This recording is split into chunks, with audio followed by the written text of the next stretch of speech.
I stood there, staring at the shattered remnants of everything I once believed in.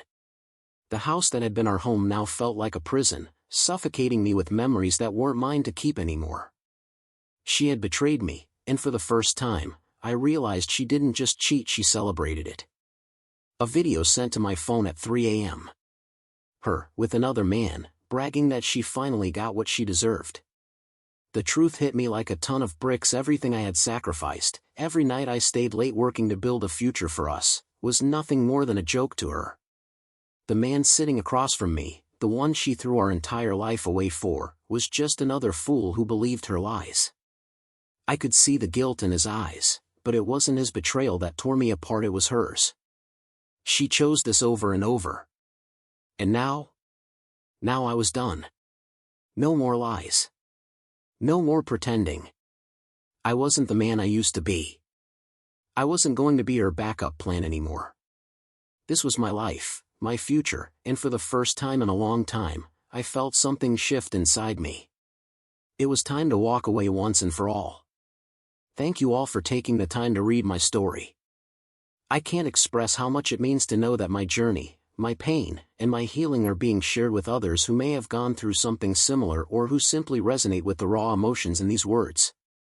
Writing this story wasn't easy, but it was necessary. And now, sharing it with you feels like the first real step in reclaiming my power and my peace. I want to call on you to engage with this story.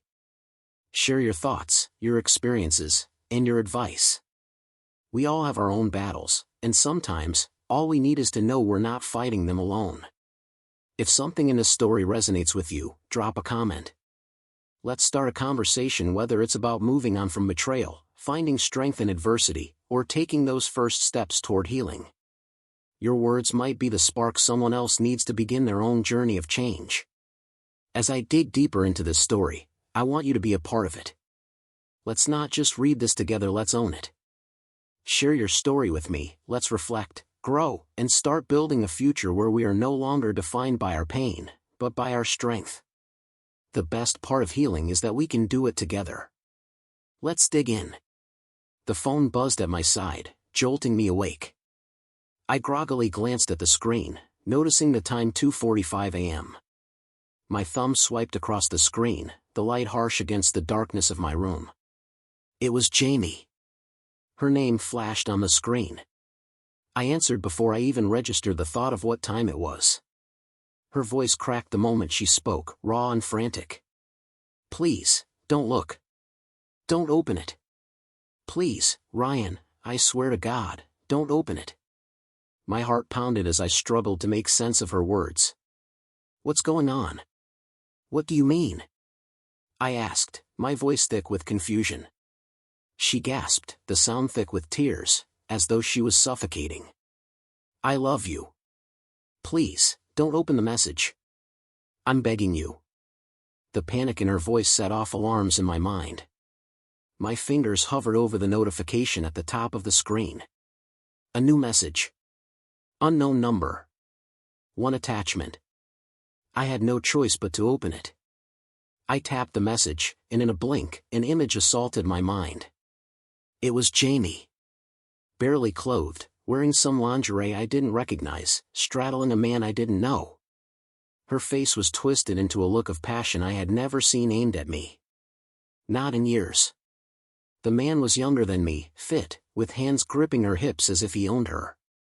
My stomach turned. I couldn't stop staring at it. Then, just as I was about to set the phone down, another notification popped up. A video. I pressed play, as if some sick part of me needed to witness the final blow. Her moans, her breathless whispers, flooded the room, reminding me of the things we used to share. But now, they were screamed at someone else. Her body, her words, everything about her was now for him. My heart sank further when I saw the hotel room in the background. The date? Tonight. Only hours earlier. I couldn't breathe. My hands started to shake, and I felt the heat of rage flood through me. I set the phone down, unable to process what I was seeing. The call was still open, her sobs echoing through the phone. "Please, Ryan, please," Jamie cried. "Please, Don't do this. I didn't know how to respond. The silence was deafening. Finally, I ended the call. I needed to leave. I threw on some clothes, mismatched sneakers, no socks, and stormed out, slamming the door behind me. The cold night air slapped me awake as I walked into the unknown, my mind buzzing with thoughts of betrayal.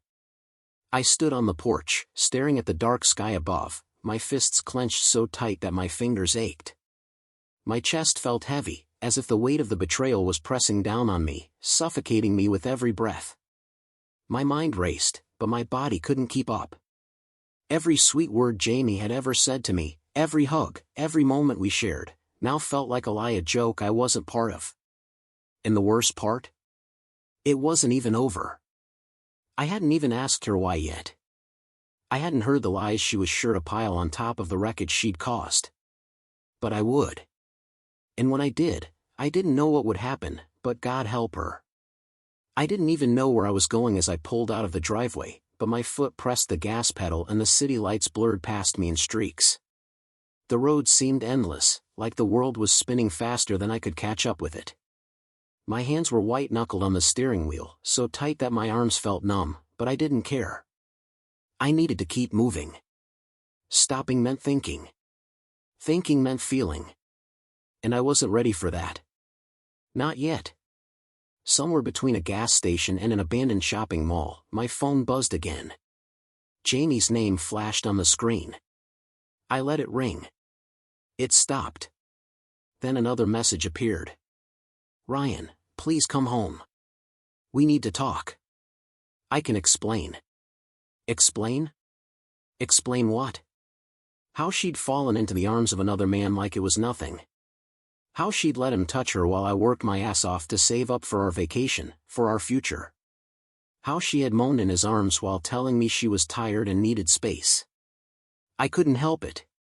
A laugh, broken, ugly, full of pain, escaped my lips. It scared me, too. I pulled into an empty parking lot, killing the engine and slumping back in my seat, breathing heavily like I had just run a marathon. I stared at the last few texts she'd sent, the ones I'd read over and over just days ago, thinking everything was fine. Love you, babe, can't wait to see you when I get back. You're the best thing that ever happened to me. Was I? Or was I just the safe choice? The one she could come home to when she got tired of scratching that itch with someone else? A doormat for her to step on when she needed comfort. Another buzz. I answered this time. Ryan, please, please listen. Jamie's voice was weak, desperate, pitiful. I didn't speak. I just listened, feeling something inside me crack with each word. You don't understand, she gasped. It was a mistake. I didn't even know what I was doing. I was drunk, it was a dare, it didn't mean anything. You have to believe me. Didn't mean anything? I thought bitterly. Someone cared enough to film it. Someone cared enough to send it to me like a bomb dropped right into my lap. But I didn't speak. I didn't have to. The silence between us was deafening, but I wanted her to feel it, to hear it. I wanted her to drown in it, to face the reality of what she'd done. She kept talking, spewing out every excuse, as if her words could build a time machine that would erase her actions. I didn't need her lies. Not anymore. He's nobody, Ryan. He wasn't even serious. I swear to God, I was thinking about you the whole time. Please, please, please come home. Her voice trembled with what sounded like sincerity, but I had already heard that same tone in the video, the laughter that shouldn't have been there, the lightness that shouldn't have existed. And now, the tears seemed rehearsed. Her words blurred together as I sat in the dark of the car, doing everything I could to stay silent. Finally, when she realized I wasn't going to speak, her tone snapped. It was like a switch flicked inside her. Fine, if you're going to be a fucking child about it, maybe you're not the man I thought you were. There it was, the real Jamie. The one I had never known to exist, hidden behind all the I love you and you're my everything lies.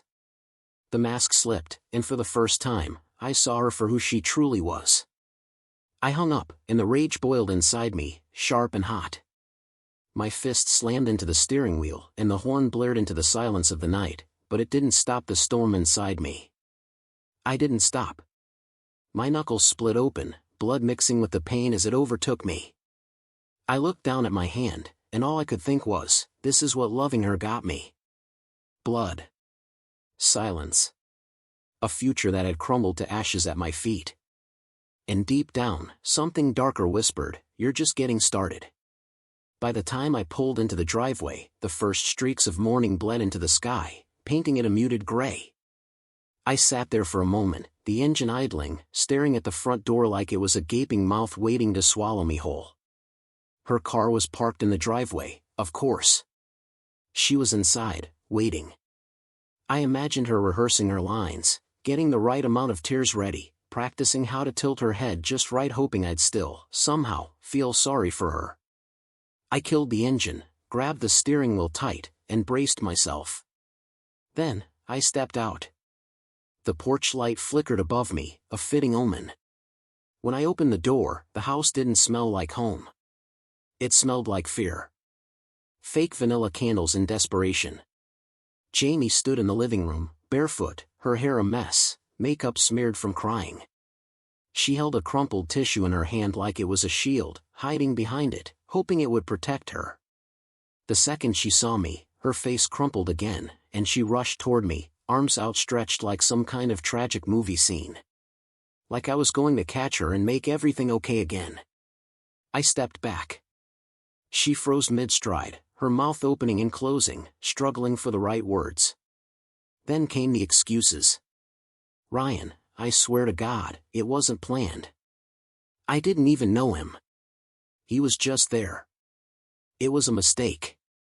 I didn't feel anything. Please, you have to believe me. I didn't blink. My voice was low, controlled. Who is he? Her mouth opened again, but this time, nothing came out. Finally, she muttered, he's nobody. Just some guy from the bar. I don't even know his last name. Mike. I could see it all in her eyes, the panic, the way she couldn't meet my gaze. It was the look of someone who knew they'd lost everything, but couldn't admit it yet. The way Jamie's voice pitched just a little too high told me everything. She knew exactly who he was. And she was still lying to my face. Even now. Even when she had nothing left to lose. You're a better liar when you're drunk, I said, stepping around her toward the kitchen. She flinched, like I had slapped her. I grabbed a glass from the cabinet, my hands shaking so badly I almost dropped it. I filled it with water and downed it in one go, though it tasted like sand in my mouth. Behind me, she started again. Her words were sharp now, cutting through the air between us. What, you think you're some perfect husband? You think you're so easy to love? Maybe if you paid more attention to me, I wouldn't have been looking somewhere else. There it was, the knife straight to the gut. She wasn't sorry. She was blaming me. I turned around slowly, glass still in hand. You want me to apologize for your cheating? I asked, my voice dead calm. Is that the game we're playing now? She looked like she wanted to say yes, but instead, she burst into tears again, louder this time. As if making a scene could somehow erase what she'd done. I was drunk, Ryan, she sobbed. I didn't mean for it to happen. You don't know what it's like, feeling unwanted. Invisible, I muttered, barking out a bitter laugh. It stung my own ears. You were the center of my damn universe, Jamie, I spat, my voice low and controlled but laced with pain. I worked 2 jobs, missed birthdays, anniversaries, nights with friends, all of it for you. And you repay me by letting some random guy fuck you in a hotel room? She flinched again, and I let her feel it. Let her choke on the truth. For the first time since the nightmare began, she had nothing to say. She just stood there, small, shaking. I placed the glass down on the counter with a hard clack, the sound echoing through the empty kitchen. You don't love me, I said quietly, my words final. You just love having someone around to worship you. Her mouth moved, but no words came out. Only more tears. I walked past her, heading for the stairs. "Where are you going?" she choked, her voice thick with panic. "Packing," I said, not looking back. "You can stay and rot in this house. It already smells like betrayal anyway." I didn't turn around. I didn't need to see her anymore. Not even when Jamie collapsed onto the floor behind me, sobbing like the victim in a story she had written herself. I stormed upstairs, 2 steps at a time, my mind a whirling mess of rage, disgust, and something colder, sharper, settling into my bones. It was over. There was no coming back from this. I wasn't that guy, the one who'd pretend it never happened, who'd let her sweet-talk her way back into our bed while some stranger's fingerprints still clung to her skin. In the bedroom, the life we built stared back at me. Photos on the walls. Laughing vacations. Anniversaries. Birthdays. The bed we picked out together. The soft throw blanket she insisted we needed. The little dresser I put together by hand. Everything was soaked in lies now. Everything smelled like someone else's sweat. I yanked the biggest duffel bag from under the bed and started throwing clothes into it. Not carefully. Not thoughtfully. Fistfuls at a time, like the faster I moved, the faster I could peel her filth off me. Downstairs, I could still hear her crying. But there was something else, the low, quick rhythm of her texting. I froze for a second. Then something ugly twisted inside me. I dropped the clothes, crossed the room in 2 steps, and grabbed my phone off the nightstand. It buzzed in my hand the second I touched it. Another message from an unknown number. "Yo bro, don't blame her too much. She's just a girl who needed real attention." Fire. I stood there, breathing hard, seeing red. It wasn't just some drunken accident. It wasn't a one-time mistake. This was a full-blown mockery. They were laughing at me. I scrolled down. Another message popped up. "She said you were boring as FK." Something inside me snapped clean in half. I marched back downstairs, my steps pounding on the wooden stairs so hard it rattled the picture frames on the wall. Jamie was curled up on the couch now, holding her phone like a lifeline. The second she saw me, her face lit up, desperate hope flashing in her puffy eyes. "Ryan, please, just please sit down. Let's talk like adults. Please. I know I F asterisk asterisk asterisk asterisk the up but."